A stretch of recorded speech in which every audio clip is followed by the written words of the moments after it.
시청자 여러분 반갑습니다. JTBC 뉴스룸을 시작합니다. 미국에 갇혀있는 우리 국민 300여 명이 이르면 10일 전세기를 타고 미국을 떠납니다. 트럼프 대통령의 입장은 달라졌습니다. 충분히 이해한다며 자신이 직접 챙기겠다고 했습니다. 김형석 독립기념관장이 안하 부인의 기자회견을 했습니다. 그런데 김 관장, 사유화 정황이 드러난 뒤에도 문제 모임에 가서 감사패를 받은 것으로 확인됐습니다. 통일교가 건진법사에게 건넨 관본권의 사진을 특검이 확보했습니다. 검찰에서 띠지가 사라진 그 관본권이 아닌 또 다른 돈다발로 의심됩니다. 미국 구금시설에 있는 한국인 300여 명이 이르면 모레 한국행 전세기에 오를 것으로 보입니다. 우리 정부는 상황이 발생한 직후부터 트럼프 대통령의 뜻인지 파악에 나섰습니다. 그렇지 않다는 걸 확인한 뒤에 전방위 교섭이 이뤄졌고 급물살을 탔습니다. 첫 소식 유선희 기자입니다. 조현 외교부 장관은 미국 조지아주 구금시설에 있는 한국인 300여 명이 풀려난 뒤에도 앞으로 미국 출입과 관련해 불이익이 없을 거라고 했습니다. 불이익은 확실히 없는 건가요? 그렇습니다. 예, 그건 합의가 이들은 이르면 모레 자진 출국 방식으로 한국행 전세기를 탈 것으로 보입니다. 나흘 동안의 석방 교섭이 마무리 국면에 접어든 가운데 우리 정부는 구금 상황이 발생한 직후 이번 단속이 트럼프 행정부 차원에서 추진됐는지 아니면 이민세관 단속국 차원의 판단이었는지를 파악하는데 주력했던 것으로 알려졌습니다. 할 일을 했다는 트럼프 대통령의 발언이 나온 이후 우리 정부의 긴장감도 한때 고조됐지만 결국 이민세관 단속국 차원에서 추진됐다는 사실을 파악한 직후 교섭의 방향을 전방위로 정했던 겁니다. 우선 가동된 박윤주 외교부 1차관과 앨리슨 후커 미국 국무부 차관 라인에 더해 대통령실과 마코 루비오 미국 국가안보보좌관의 협상 채널이 움직였습니다. 강훈식 대통령 비서실장과 위성락 국가안보실장, 김용범 대통령실 정책실장이 3실장 회의를 열고 상황을 공유하면서 대책을 마련한 것으로 파악됐습니다. 대미 투자를 늘리려는 상황에서 기업들의 활동을 위축시킬 수 있다는 우려와 한미동맹 손상으로 이어져선 안 된다는 의견을 강하게 전해야 한다는 대응책도 이때 논의된 것으로 알려졌습니다. 외교 소식통은 트럼프 행정부 차원의 단속이었다면 전방위 교섭보단 트럼프 대통령을 향한 우회 교섭을 선택했을 수 있다고 말했습니다. 조현 장관은 마무리 교섭을 위해 잠시 뒤 출국합니다. JTBC 유선입니다. 한미 당국의 조율이 이뤄지자 트럼프 대통령의 태도도 달라졌습니다. 우리가 제기한 문제를 충분히 이해한다고 했고 자신이 직접 챙기겠다는 뜻, 나아가 비자 문제 해결의 의지도 내비쳤습니다. 워싱턴 정강현 특파원입니다. 한국인 300여 명이 체포 구금된 사태에 대해 할 일을 했을 뿐이라던 트럼프 대통령. They were illegal aliens and ICE was just doing its job. 그러나 주말 사이 한미 당국자 간 조율이 이루어지면서 이틀 만에 입장이 달라졌습니다. 한국 입장을 이해한다며 자신이 직접 해당 사안을 챙기겠다고 했습니다. We have a great relationship with South Korea. Really good relationship. You know, we just made a trade deal. But I'm going to look at it because I understand exactly what they're saying. 당국자 간 합의를 재확인하고 이를 수용하겠다는 메시지로 해석됩니다. 트럼프 대통령은 또 이번 사태를 계기로 전문 인력 비자 문제를 폭넓게 해결하겠다는 의지까지 내비쳤습니다. Because they were here illegally. But we do have to work something out where we bring in experts. 자신의 SNS에도 글을 올려 전문 인력을 데려오는 일을 신속하고 합법적으로 할 수 있도록 만들겠다고 거듭 강조했습니다. 트럼프 대통령이 이번 사안을 직접 챙기겠다고 공언한 만큼 이르면 10일로 예고된 전세기 송환은 성사될 가능성이 커졌다는 분석이 나옵니다. 다만 미국 내부에선 이번 사태의 파장을 우려하는 목소리가 가라앉지 않고 있습니다. 로이터는 조지아주에서 진행 중인 수십억 달러 규모의 한국 기업 투자가 이번 단속으로 흔들릴 수 있다고 지적했고 워싱턴 포스트는 합법 비자 소지자까지 단속 대상에 포함됐다며 투자 기업들의 불안감을 전했습니다. 워싱턴에서 JTBC 정강현입니다. 저희는 조지아주에서 단속과 체포 과정을 목격한 교민들을 만났습니다. 한국인들을 잡아가면서 이미 범죄자 취급을 했고 체류 자격이 같은데 누군 끌려가고 누군 그렇지 않았다며 주먹구구식이었다고 전했습니다. 현지에서 홍지은 특파원입니다. 공장 직원들이 무장 요원들에게 몸수색을 당하고 손과 발에 쇠사슬을 찬 채 이송차에 오릅니다. 이 과정을 접한 교민들은 당시 미란다 원칙 고지할 것도 없어 보였다고 전했습니다. 진짜 범죄자 취급을 했었어요. 이게 신분증 검사하기 전까지. 일단 대화도 못하게 하고. 누구 하나 가릴 것 없이 신분 확인 절차는 까다로워져 있었습니다. 저도 이제 신분증 검사 다 하고 여기서 공사하느냐 어쩌냐 해서 저는 풀렸고 그 외에 이제 바깥에서 한 번 더 신분증 검사를 하고. 그 사이 공장은 셧다운되면서 모든 게 멈춰버렸다고 했습니다. 이번에 체포된 한국인 300여 명 중 대부분은 전자여행 허가서인 이스타나 상용비자 B1으로 들어온 경우입니다. 체류 자격이 같았더라도 심사에 따라 운명은 엇갈렸습니다. 똑같은 이스타 그 허가증 갖고도 4분이 있었는데 2분은 끌려가고 2분은 안 가고 심사관에 따라서 오케이 그냥 그만하면 됐어 그냥 안 가도 돼 이렇게 이쪽으로 가 그렇게 빼준 사람도 있고 그냥 잡아간 사람도 있고 그때 심사관 맘대로라 이게. 저녁 식사하러 들르겠다던 직원들은 그렇게 연락이 두절됐습니다. 미국 이민당국이 급습한 공사 현장입니다. 이곳에서 붙잡힌 한국인 300여 명은 이르면 현지 시간 10일 석방돼 한국으로 이송될 것으로 알려졌습니다. 이들 가운데 250여 명은 영사면담을 마쳤고 건강 문제는 특별히 없는 것으로 파악됐다고 우리 외교부는 밝혔습니다. 현재 동의자에 한해 조기 귀국을 추진 중인데 자진 출국은 불법 체류를 인정하는 것이기도 해서 불이익은 불가피해 보입니다. 엘라벨에서 JTBC 홍지은입니다. 일단 급한 불은 껐지만 앞으로가 문제입니다. 현지에서 체포 상황을 본 우리 기업들은 인력을 철수시키고 있습니다. 그런데 우리 기업들이 미국에서 건설 중인 공장만 20곳이 넘습니다. 전다빈 기자입니다. 올해 말 완공 예정이었던 미국 조지아 배터리 공사 건설 현장. 미 이민당국의 대규모 체포 사태로 공장 건설은 완전히 중단됐습니다.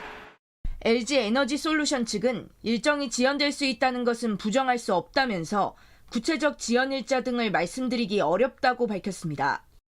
이 같은 불씨 단속이 더 늘어날 걸로 전망되면서 미국에 진출한 우리 기업들은 최대한 몸을 사리고 있습니다.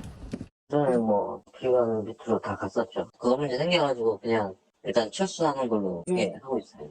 국내 기업 일감을 받는 하청업체들은 당장 인력을 철수하는 분위기입니다.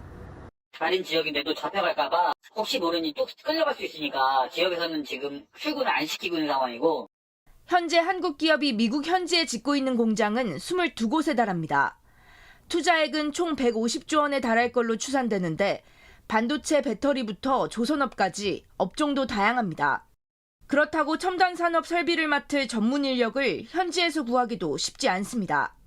그 조자 현장을 3-4번 갔거든요. 자재 가볍고 빨리 만들고 이게 이런 게 있다. 제안해도 안 바꿔요. 옛날 거 고집부리면서 그것만 써야 돼요, 걔네는. 작업 속도 안 나오고. 오늘 산업부는 대미 투자 기업들과 긴급 간담회를 열고 미국 출장자의 비자 체계 개선 방안을 마련하겠다고 밝혔습니다. 다만 미국의 대미 투자 압박은 거세지는 상황에서 당분간 우리 기업들은 공기 지연과 인건비 증가 등 불확실성에 직면하게 됐습니다. JTBC 전다빈입니다. 이번 사태로 투자는 투자대로 하고 고용도 미국인들을 중심으로 하라는 미국의 속내가 적나라하게 드러났습니다. 오늘 국회에선 우리 기업들이 약속한 3,500만 달러 투자를 앞두고 대책을 요구하는 목소리가 쏟아졌습니다. 윤세민아 기자입니다.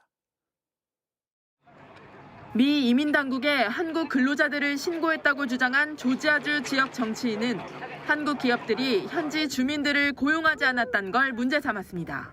LG 측에서 공장이 완성될 때까지는 현지 미국인들 고용을 할 수 없기 때문에 그런 상황에서 현지에서 좀 불만이 있었던 것 같다. 그런 답을 들었습니다. 이미 공장 건설에 6조 원 이상을 투자하고 완공 이후 8,000명 이상의 현지 채용을 약속한 한국 기업으로선 난감한 상황인 겁니다. 여야 의원들은 우리 정부와 기업이 천문학적인 액수의 투자를 하는 상황에서 합법적인 체류 신분조차 보장받지 못하는 상황에 문제를 제기했습니다. 무려 75억 불을 투자했습니다. 미국이 자국 내 제조업을 다시 부흥하기 위해서 적극적으로 해외 기업들을 현지 공장을 유치하는 겁니다. 특히 미국에 약속한 대규모 투자 과정에서 비슷한 문제가 또 발생하지 않으리란 보장이 없다고 지적했습니다. 왜 한미 정상회담할 때 700조라는 어마어마한 돈을 투자할 때 이 오랫동안 문제가 되었던 비자 문제에 왜 제시를 안 했습니까? 정부가 한국인을 위한 별도 비자 할당을 따내기 위해 미국 정부와 의회를 상대로 수십억 원을 쓰고도 성과가 없었다는 점도 문제로 지적됐습니다. 한국보다 대미 투자나 인구가 적은 호주나 싱가포르 같은 경우에는 E4쿼터를 통해서 각각 1만 개 또 5천 개의 전용 비자를 자국 기업이 이용할 수 있습니다. 방미 기간 마코 루비오 국무장관을 만나는 조 장관은 한국인 전문 인력 취업 비자 신설 등에 대해 논의를 시작하겠다고 했습니다. JTBC 윤세민입니다. 김영석 독립기념관장이 국회에서 기자회견을 열었습니다. 자신의 발언을 악의적으로 왜곡했다며 언론을 탓했습니다. 독립운동가 후손과 시민단체가 거세게 항의하면서 대치 상황도 벌어졌습니다. 임지은 기자가 보도합니다. JTBC가 보도한 독립기념관 사유와 논란 이후 동선과 거취를 숨겨왔던 김영석 관장이 국회로 나와 기자회견을 자청했습니다. 독립운동가 후손들과 시민단체들이 강하게 항의하면서 시작 전부터 소란이 일었습니다. 우여곡절 끝에 회견장에 들어선 김 관장은 8.15 광복은 연합군의 선물이었단 자신의 광복절 경축사 발언을 언론이 악의적으로 왜곡했다고 거듭 주장했습니다. 일부 언론에서는 이 기념사를 악의적으로 왜곡하여 마치 관장이 역사적인 사실을 부정하고 독립운동을 폄훼한 것처럼 보도하였고 이를 악용한 정치권의 원색적 비난이 쏟아지고 있습니다. 독립기념관 사유와 논란을 보도한 뒤 입장을 들으러 김 관장을 찾았던 JTBC 취재에 대해서도 일방적인 주장을 펼쳤습니다. JTBC와 민주당 청년, 리킷TV 유튜브 등은 경내를 무단 침입하여 관장과 직원 차량을 미행하면서 공갈 협박을 일삼아 업무를 방해할 뿐 아니라 국회 기자회견은 김민전 국민의힘 의원이 주선했습니다. 그러나 끝까지 자리를 지키지 않고 중간에 나가면서 회견은 중단됐습니다. 공보기획관입니다. 빠른 중단하고 내려야 되지요. 국회의원도 없는데 어떻게 당신들끼리 기자회견 하는 거야 도대체? 김 관장은 퇴장하면서 문진석 더불어민주당 의원 등의 항의를 받고 설전을 벌이기도 했습니다. 규칙을 지켜야 돼! 규칙 지켜라! 기자회견장 1층에서 항의하기 위해 기다리던 사람들과 김 관장이 마주치면서 현장은 곧바로 아비규환이 됐습니다. 강한 몸싸움이 벌어졌고 취재진과 경찰, 관계자들이 뒤엉켰습니다.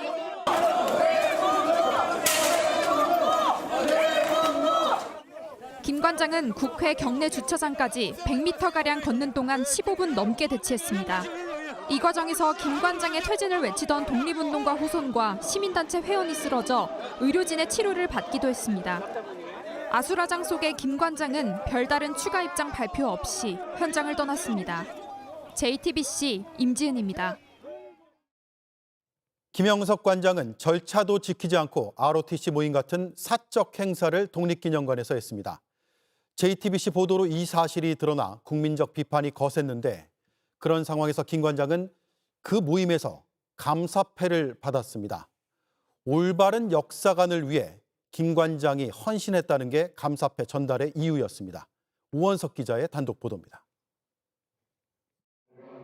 독립기념관 컨벤션홀에서 합창을 하는 이들은 김영석 관장의 ROTC 15기 동기모임 회원들입니다.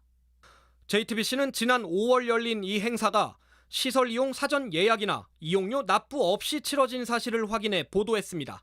관장님 지시사항으로 내려온 상황입니다. ROTC 동기들이 오니 몇 명이 오고 그 사람들이 있을 만한 장소고 제공하고 음향 장치를 요구하셨던 걸로 기억이 나요. 그런데 보도 이틀 뒤 김 관장이 ROTC 종교인 모임에서 감사패를 받은 사실이 확인됐습니다. 감사패 독립기념관장 김영석 목사. 지난달 29일 열린 이 행사는 ROTC 기독장교연합회 하계 수련회입니다. 김 관장이 올바른 역사관을 심어주기 위해 헌신했다는 게 감사패를 수여한 이유였습니다. 특별 강연을 통해 ROTC 기독장교 여러분의 올바른 역사관을 심어주기 위해 헌신해 주신 덕분에 앞으로도 역사교육의 소중한 이정표로 자리매김하시길 기원합니다. 공공기관 사유화 파장 중심에 있는 단체와 인물이 논란 직후 버젓이 감사패를 주고받은 겁니다. 김 관장은 1년 전에도 같은 행사에 참석했습니다. 당시 김 관장은 자신의 취임을 반대하는 이들을 사악한 이들이라고 비난했습니다. 사악한 사람들이 온갖 음모와 괴계를 가지고 저를 낙마시키려고 했습니다. 반드시 나에게 내 입으로 대한민국 건국은 1919년에 되어졌다 하는 답을 요구하려고.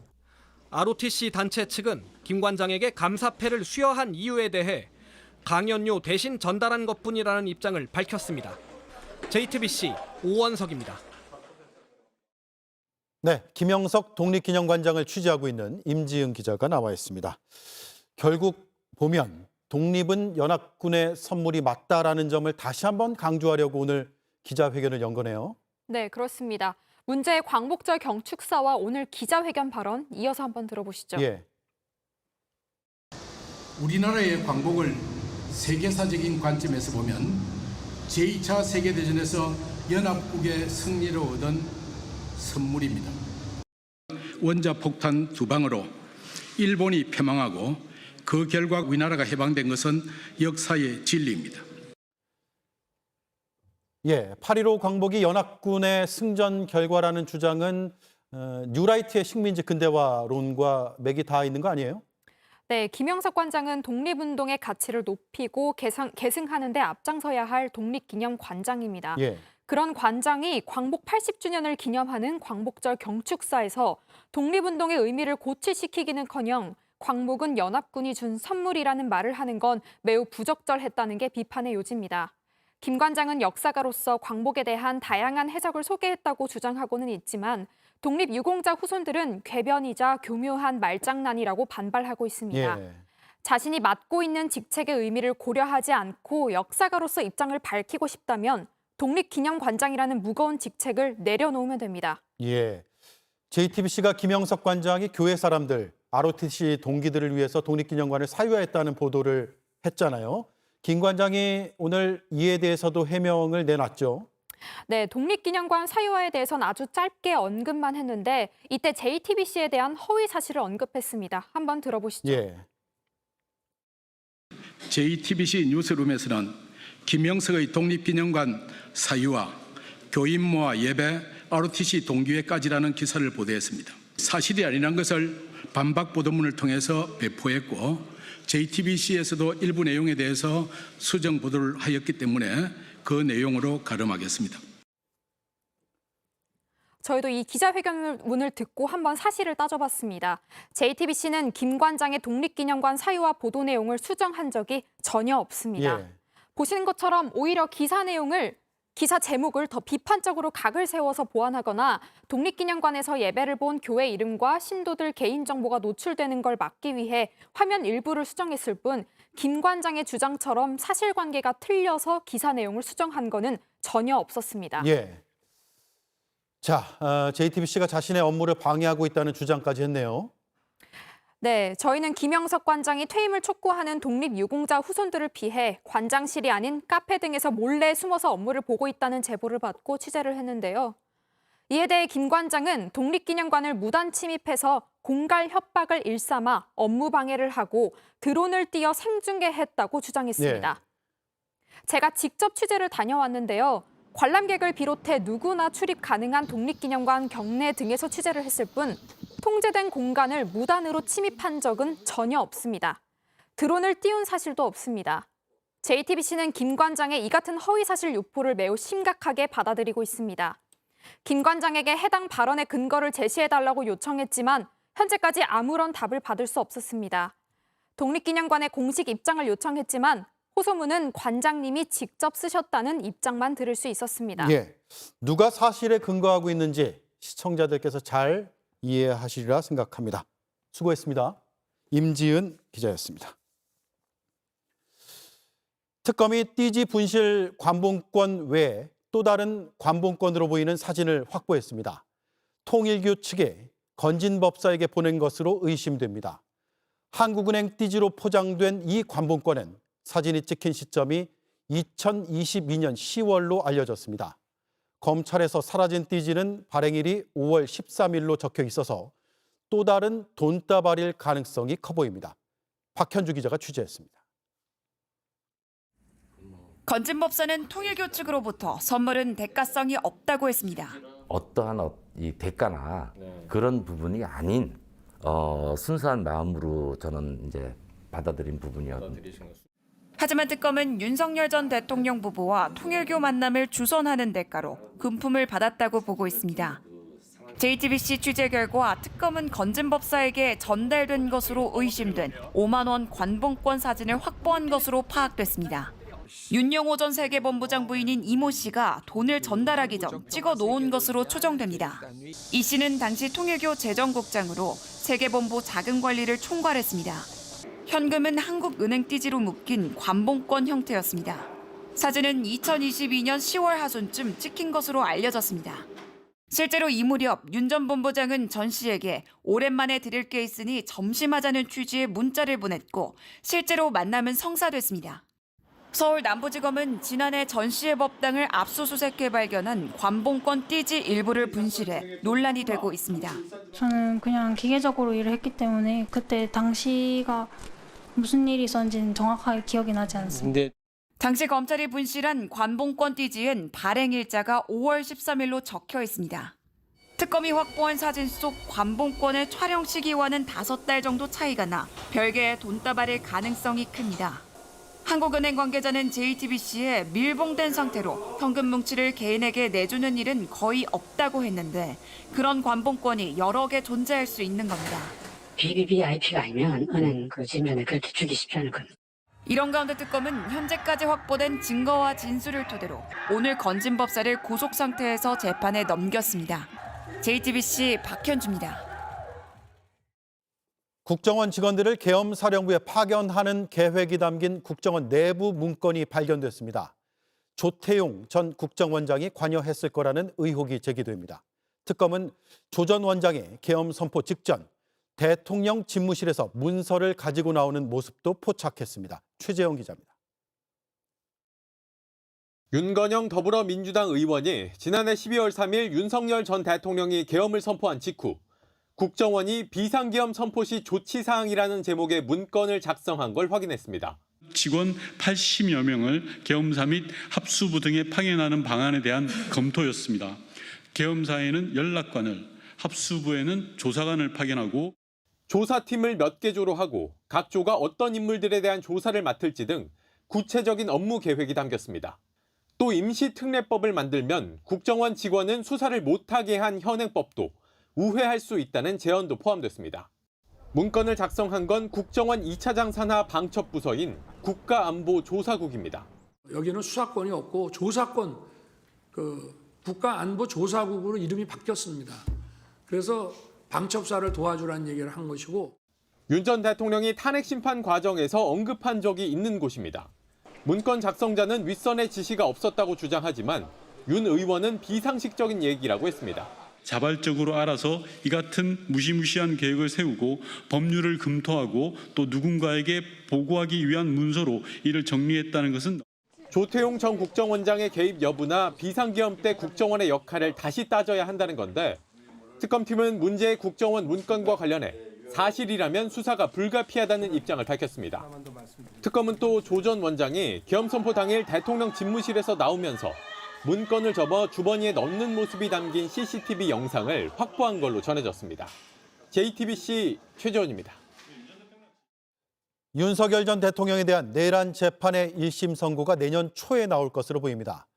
지기현 재판부가 심리를 12월까지 마치겠다고 오늘 밝혔습니다.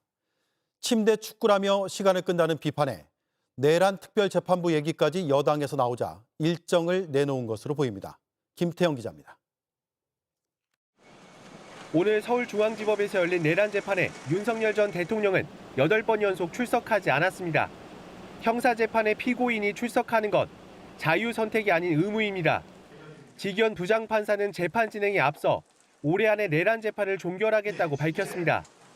12월에는 재판 심리를 마칠 것으로 예상한다며 재판부에 주어진 시간적 물적 여건 속에서 최선을 다해 진행하고 있다고 말했습니다. 그러면서 윤석열 전 대통령을 비롯해 김용현 전 장관, 조지호 경찰청장 등 맡고 있는 3건의 사건을 병합해 결론을 내리겠다고 했습니다.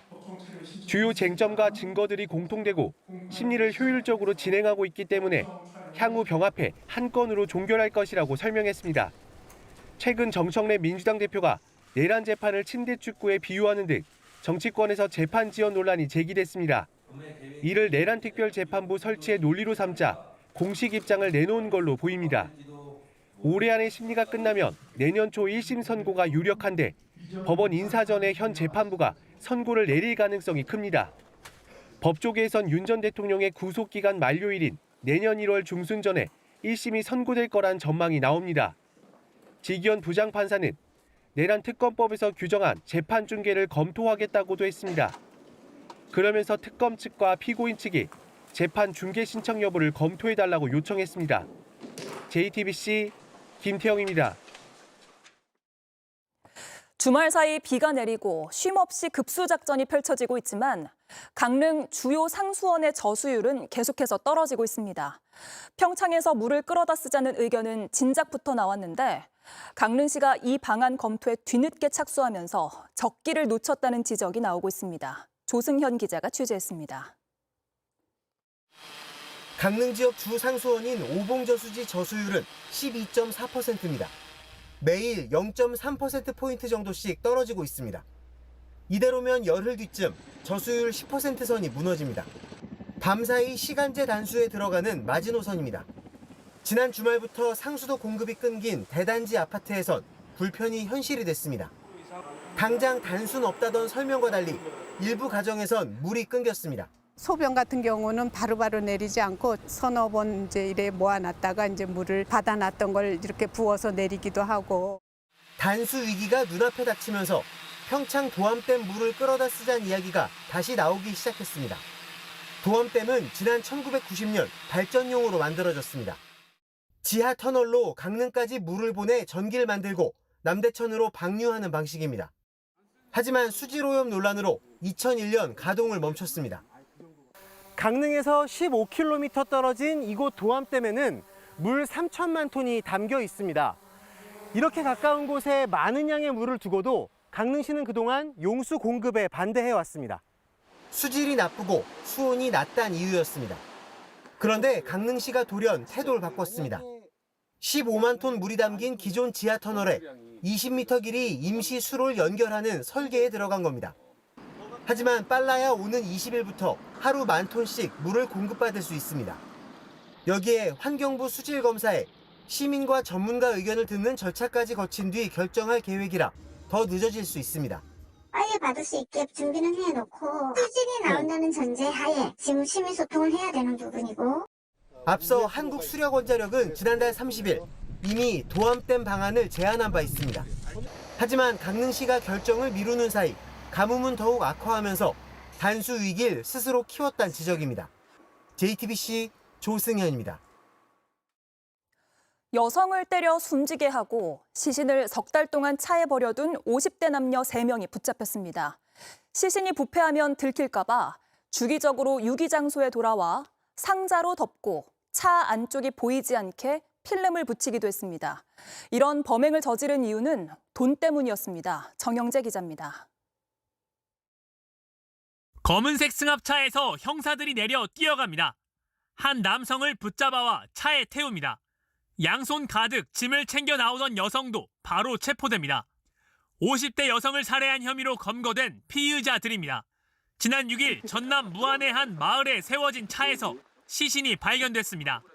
시신은 비닐과 종이 상자에 감싸져 있었습니다. 공범인 다른 남성이 지인에게 털어놓으면서 경찰에 알려졌습니다. 차에 사체가 있다, 이 정도만 이야기했습니다. 범행이 일어난 건 석 달 전인 지난 5월입니다.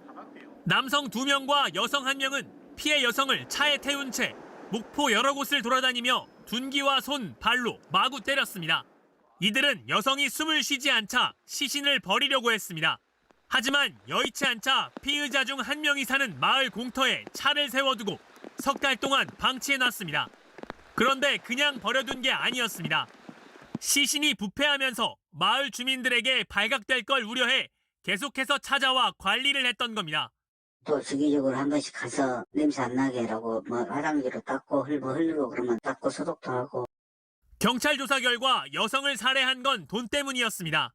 수년 전 피해 여성이 빌려간 돈을 갚지 않자 평소 자신에게 호감을 가졌던 남성들을 데리고 범행을 저지른 것으로 파악됐습니다.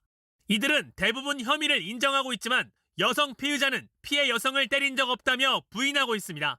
경찰은 피의자 3명 모두 구속영장을 신청했습니다. JTBC 전영재입니다.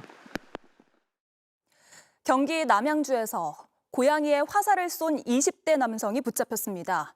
몸통에 화살이 꽂힌 채 고양이가 도망가는 모습이 포착됐는데 이 남성은 농장의 모종을 밟아 화가 나서 그랬다고 진술했습니다. 임예은 기자입니다.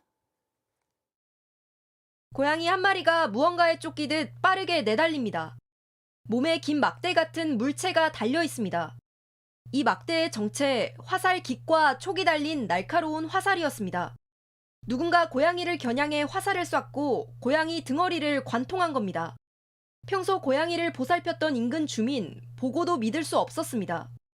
이날 오전까지만 해도 건강한 모습이었기 때문입니다. 케어를 하던 고양이고 어느 날과 다를 것 없이 밥이랑 캔이랑 이렇게 챙겨줬는데 길고양이 중성화 사업으로 중성화도 다 마친 고양이거든요. 경찰은 주민의 신고를 받고 주변 탐문에 나섰습니다.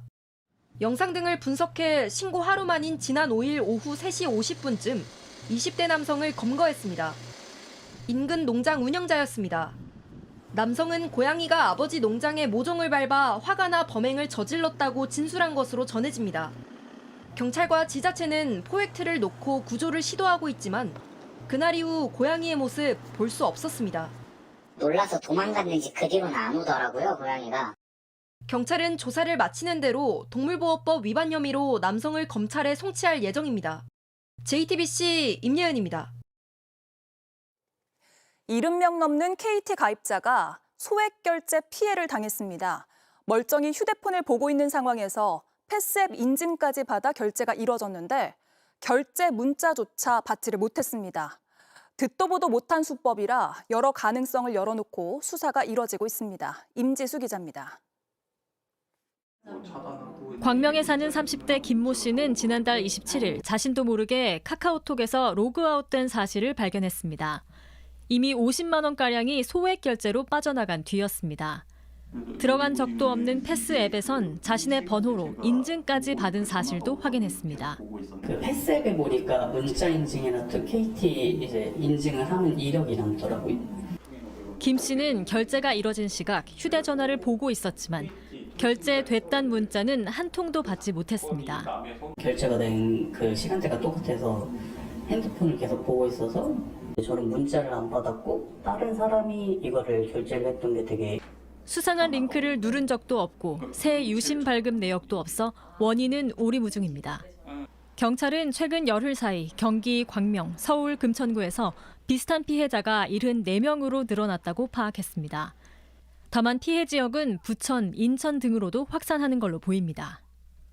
대부분 모바일 상품권이나 교통카드 결제로 곧바로 사용돼 취소도 못하는 상황. 상품권이 이미 다 사용돼서 취소 불가로 뜨시거든요. 같은 통신사, 특정 지역에서 피해가 집중되는 사례는 처음인데 경찰은 중계기 해킹 등 여러 가능성을 놓고 수사 중입니다. 보이스피싱, 스미싱 이런 것들은 있었는데 이런 내용은 저는 처음인 것 같아요. 경찰서에서 무슨 IP 주소를 저한테 보내주셨고 차단해달라고 저는 차단을 했고 전문가들은 악성 코드를 통해 인증서를 통째로 탈취한 뒤 이른바 스파이폰을 만들었을 가능성이 높다고 보고 있습니다. 다른 휴대폰에서 마치 그 휴대폰인 양 그렇게 행위를 해버린 거죠. KT는 수사에 적극 협조할 예정이라며 피해 확산을 막기 위해 소액 결제 한도를 10만 원으로 축소했다고 밝혔습니다. JTBC 임지수입니다. 이재명 대통령이 여야 대표를 만났습니다. 악수는 사람과 하겠다며 날을 세워온 민주당 정청래 대표도 대통령이 주선하자 국민의힘 장동혁 대표와 웃으며 악수하는 모습이 연출됐습니다. 회동에선 여야정 민생경제협의체를 가동하기로 약속도 했습니다. 황예린 기자입니다. 이재명 대통령이 장동혁 국민의힘 대표를 맞이하더니 정청래 민주당 대표와 손을 맞잡도록 유도합니다. 보기 좋은데. 야당 대표 선출 10여일 만에 악수를 성사시키며 협치의 필요성을 강조한 겁니다. 하지만 회동이 시작되자 금세 분위기는 날카로워졌습니다. 국민의힘은 대통령에게 특검 관련 법안에 대한 거부권 행사를 요구했고 특검을 연장하겠다는 법안이나 특별재판부를 설치하겠다는 이런 법안들에 대해서는 대통령께서 과감하게 제2요구권을 행사해 주십사 하는 건의를 드립니다. 민주당은 국민의힘을 향해 내란 종식을 위한 협조를 요청했습니다. 비상금에 대해 책임 있는 세력들은 국민들께 진정 어린 사과를 하고 내란 종식에 서로 협력했으면 좋겠습니다. 이 대통령은 여야 간극을 최소한으로 줄이는 역할을 하겠다고 밝혔습니다.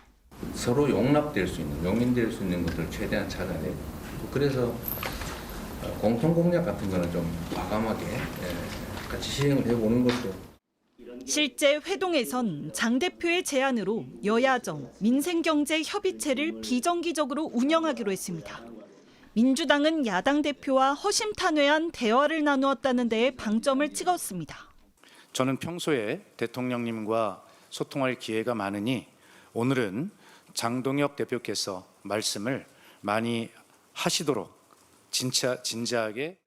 다만 국민의힘은 장 대표가 이 대통령과의 단독 회담에서 윤석열 전 대통령 CCTV 열람 등이 인권 침해이며 검찰 사법개혁에 대한 유감의 뜻도 전했다고 밝혔습니다.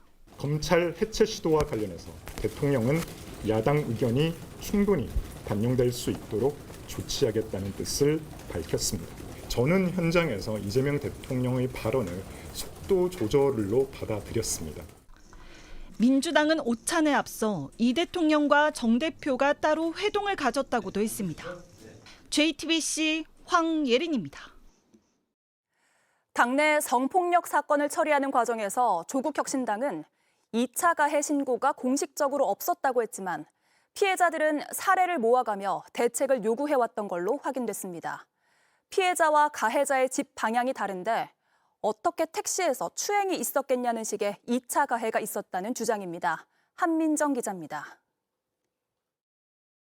피해자들에게는 또 다른 가해가 쏟아졌습니다. 너 하나 때문에 10명이 힘들다. 우리가 왜 네 눈치를 봐야 하냐. 강미정 전 조국혁신당 대변인의 공개 기자회견 뒤에도 조국혁신당은 2차 가해 신고는 없었다고 했습니다.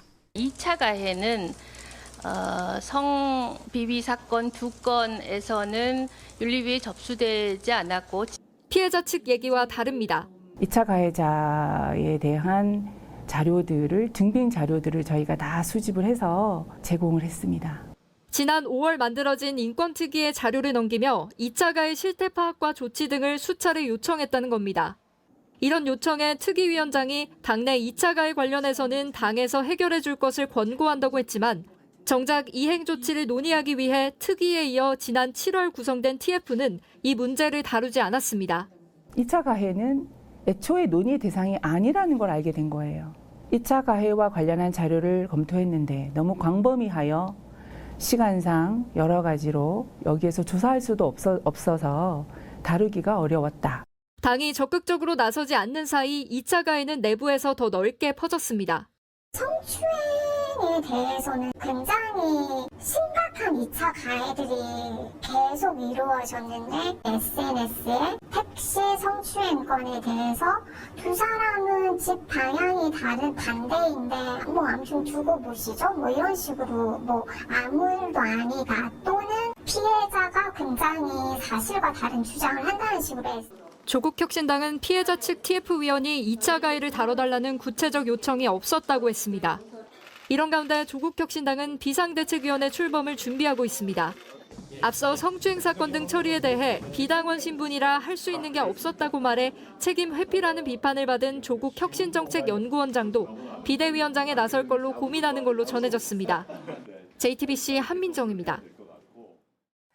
결국 어제 검찰청을 없애는 쪽으로 이재명 정부의 조직 개편안이 확정되면서 그동안 반발해왔던 검찰 입장에도 눈길이 쏠렸습니다.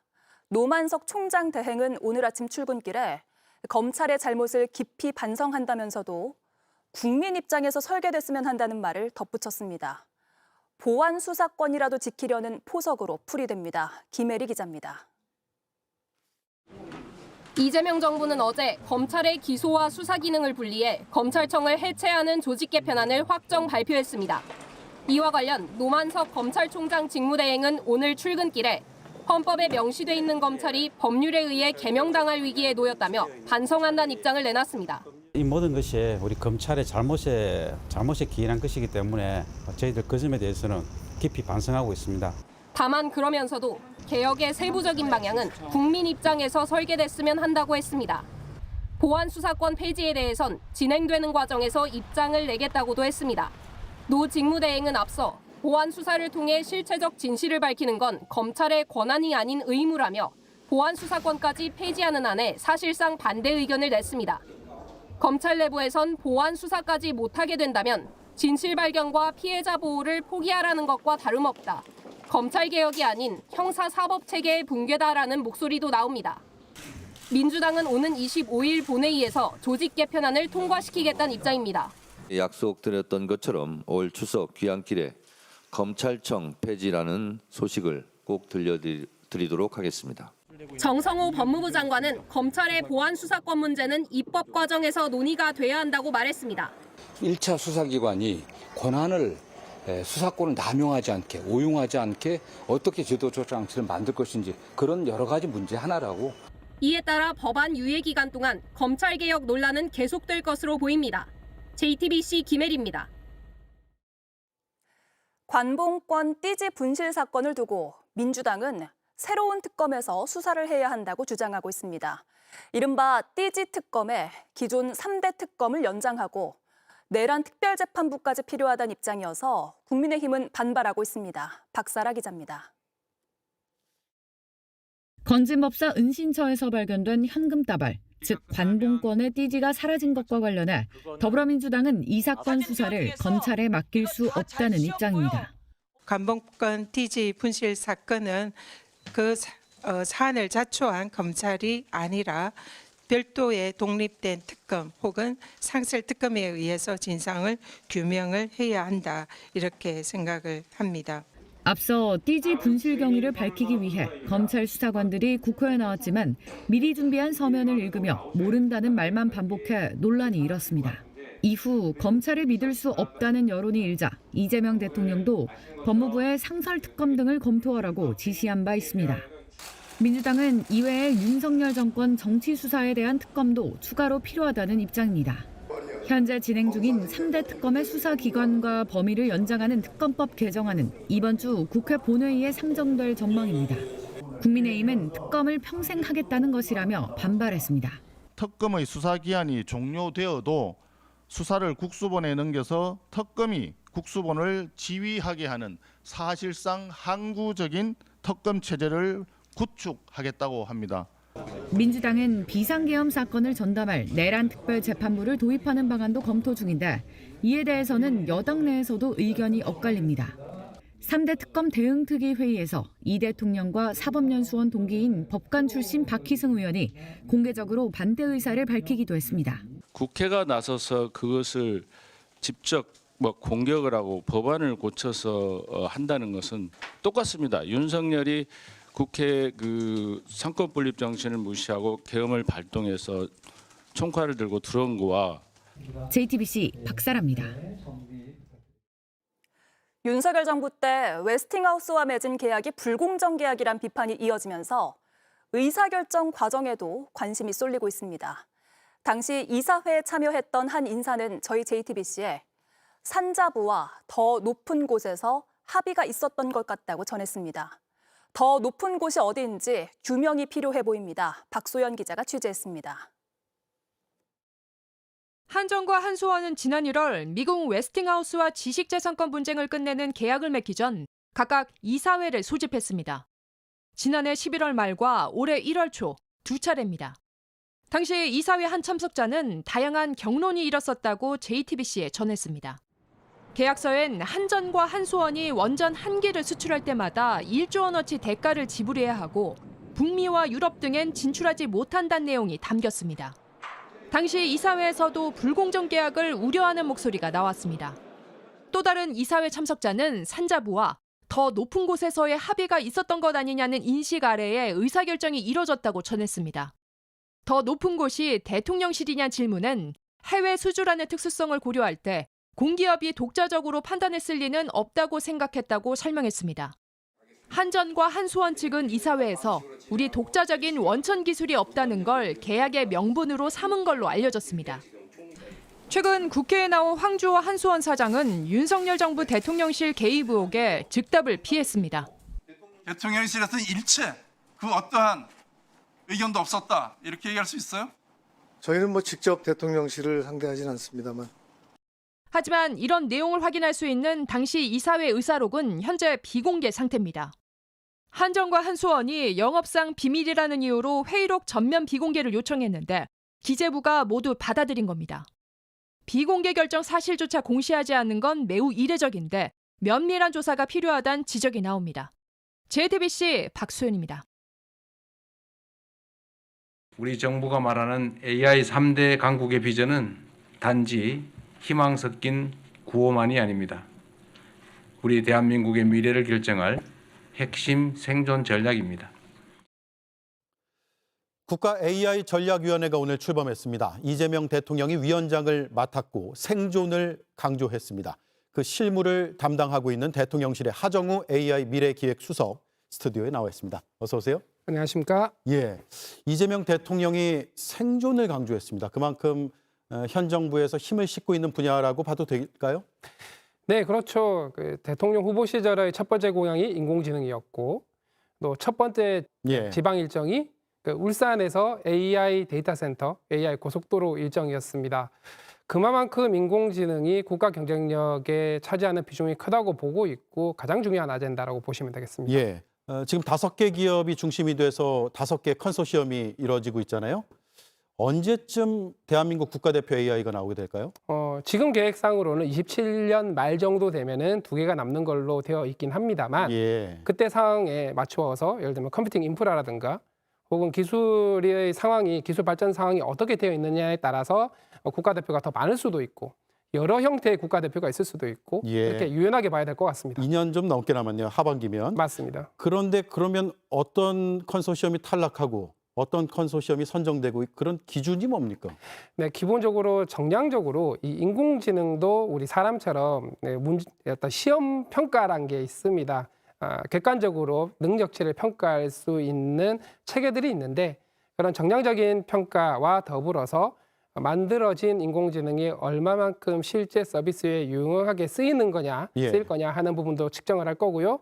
또 대국민 서비스에 적용을 했을 때 얼마만큼 국민들이 효능감을 느낄 거냐 이런 부분들을 복합적으로 활용해서 평가를 할 예정입니다. 예, 2030년까지 AI 분야에서 3대 강국이 되겠다. 이건 대통령의 공약이기도 했고 현 정부의 국정 과제인데 그렇게 된다면 시청자들의 삶은 어떻게 달라질까요? 네, 크게 3대 강국이 됐다는 얘기는 그만큼 우리의 경제, 산업 그리고 공공 분야 이런 분야에 AI가 깊숙이 잘 녹아들어서 새로운 일자리가 잘 만들어지고 어떤 경제 성장을 통해서 그런 성장을 통한 분배적인 측면에서 국민들에게 많은 어떤 혜택이 돌아가는 게 한 가지가 있을 것 같고요. 또 하나는 저희가 중요시하는 게 AI를 통한 기본사회의 실현입니다. 가령 지금 산불이라든가 기후변화에 따른 홍수 이런 재난들을 훨씬 더 정확하게 예측을 해서 이 피해를 줄일 수 있는 것들이라거나 혹은 여러 가지 복지 서비스에서 지금은 막 찾아서 해야 되는 것들이 있는데 각자 가지고 계신 스마트폰 이런 곳에 AI 비서가 잘 설치가 되어 있어서 나에게 필요한 복지 서비스들을 알아서 잘 제공을 해주기도 하고 또 여러 가지 민원 서비스 같은 것들은 원스톱 서비스로 해결해 줄 수 있는 그래서 일상생활에서 실제적으로 효능감을 느낄 수 있는 것들이 일상생활에 녹아들게 되겠죠. AI 인재들이 유출된다 이런 지적하는 기사들도 꽤 많이 봤고요. 실제로 미국으로 많이 떠난다라는 학계 의견도 들어본 적이 있습니다. 인재를 어떻게 지켜야 될까요? 기본적으로 궁극적으로는 우리나라가 이런 인재들이 정말 잘 성장할 수 있고 정말 존중받으면서 이렇게 연구에 집중할 수 있는, 개발에 집중할 수 있는 환경이 되는 게 가장 중요합니다. 근데 이걸 만들어 가려면 시간이 굉장히 오래 걸리겠죠. 그래서 당장 빠르게 할 수 있는 것이 소위 말하는 GPU와 같은 컴퓨팅 인프라를 대폭 확충을 해서 AI 인재들이 마음껏 인프라에 적용받지 않고 실험할 수 있는 환경을 제공을 해주고, 그리고 이런 인재들의 어떤 처우 같은 부분들도 훨씬 더 획기적으로 할 수 있는 방법들을 마련을 해야 됩니다.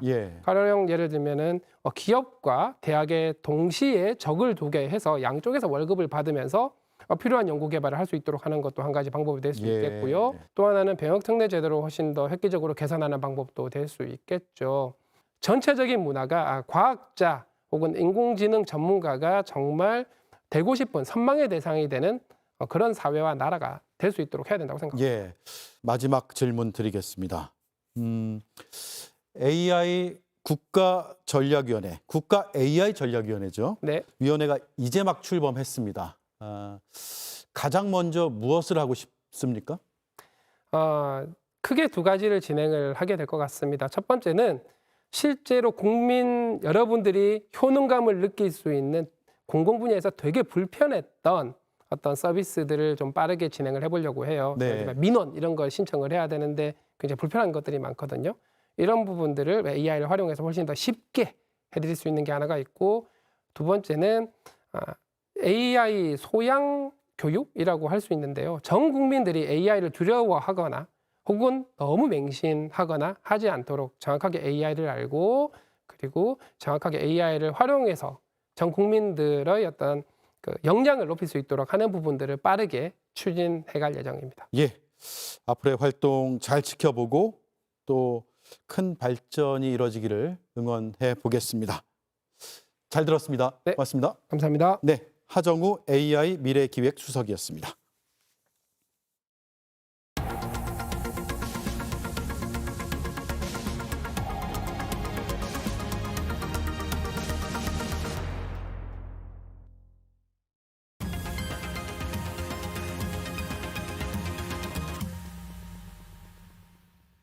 비하인드 뉴스 정치부 이성대 기자가 나와 있습니다. 시작할까요? 첫 번째 이슈 바로 보겠습니다. 기승전 특검 탓.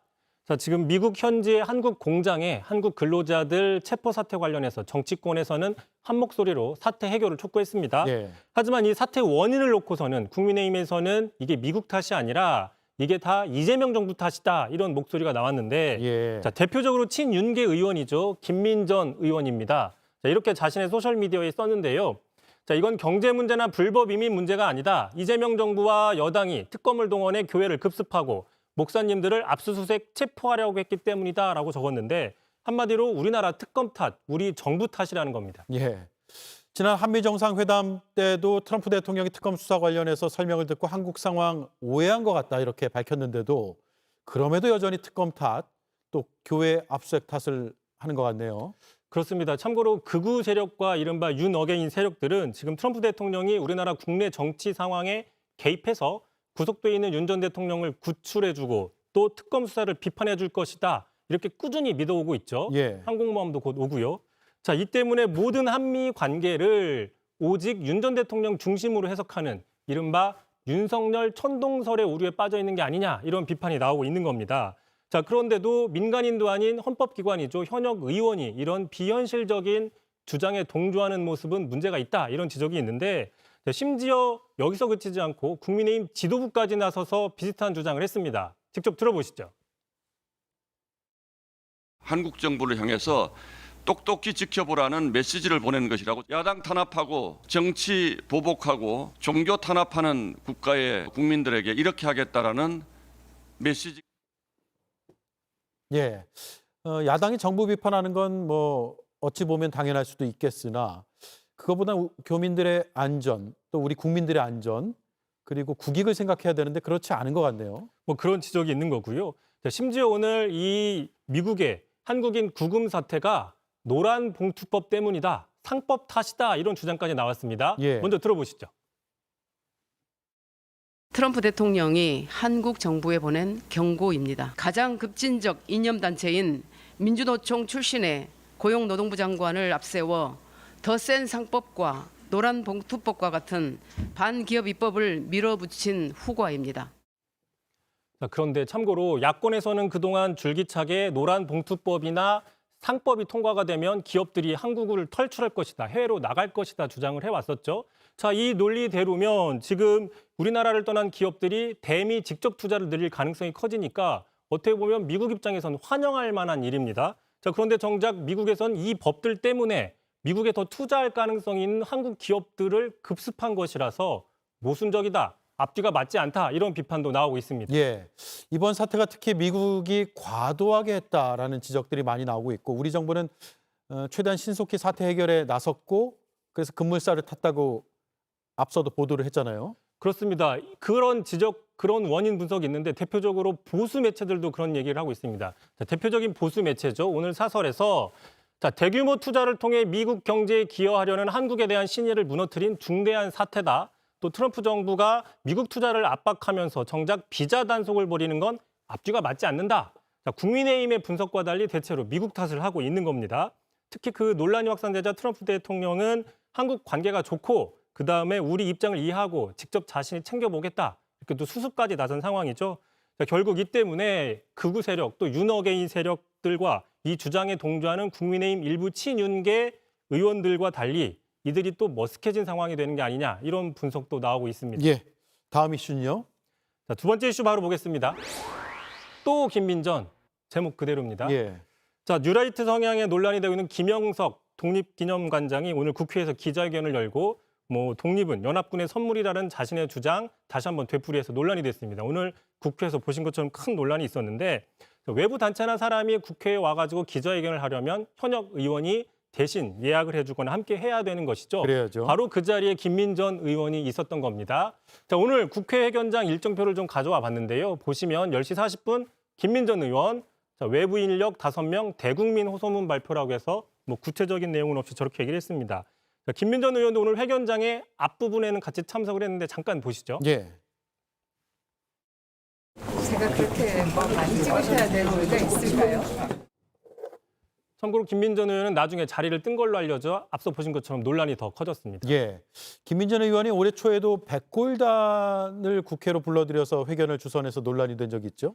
그렇습니다. 윤 전 대통령을 지키겠다는 반공 청년단들, 흰색 안전모를 쓰고 자칭 백골단이라고 지칭을 했었죠. 민주주의를 파괴했던 상징인 백골단을 민의의 전당인 국회로 불려들였다. 그래서 김민전 의원이 상당히 비판을 받았고 논란이 되자 본인도 송구스럽다 사과를 한 적이 있었습니다.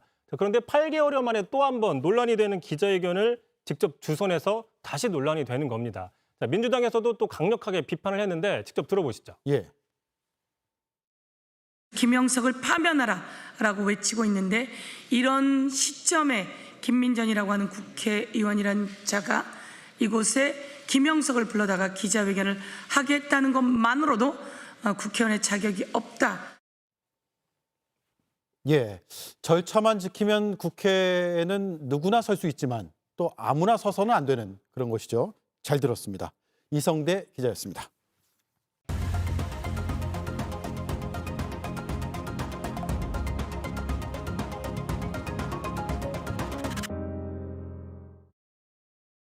조사관이 책상을 탁 치니 하고 응? 탁친이 억하고 죽었다. 1987년 강민창 치안본부장, 지금으로 치면 경찰청장이 내놓은 궤변입니다. 박종철 고문치사 사건을 은폐하기 위해서였습니다. 몇 달 뒤 경찰은 공중이 아닌 군중을 향해 최루탄을 쏘았고 또 다른 대학생이 여기에 맞아 숨을 거뒀습니다. 군사 독재와 그에 부역한 경찰의 민낯이었습니다. 성공한 쿠데타는 처벌할 수 없다. 1995년 검찰이 내란, 반란 수개에게 면죄부를 주며 내놓은 해괴한 논리입니다. 민주화 이후 검찰의 권력이 커지던 때였습니다. 그로부터 30년 지난 지금까지 별건 수사, 먼지 털기식 수사, 권력자 봐주기 등 숱한 논란 끝에 결국 개혁의 칼끝에 섰습니다. 검찰개혁은 시대적 흐름이자 국민적 요구입니다. 때를 놓치지 않되 살펴야 할 점도 있어 보입니다. 혹여라도 권한이 한쪽으로 쏠리는 것에 대한 경계입니다. 경찰과 검찰이 번갈아가며 썼던 흑역사가 잘 말해줍니다. 앵커 한마디였습니다. 뉴스룸 마치겠습니다. 내일 뵙겠습니다. 고맙습니다.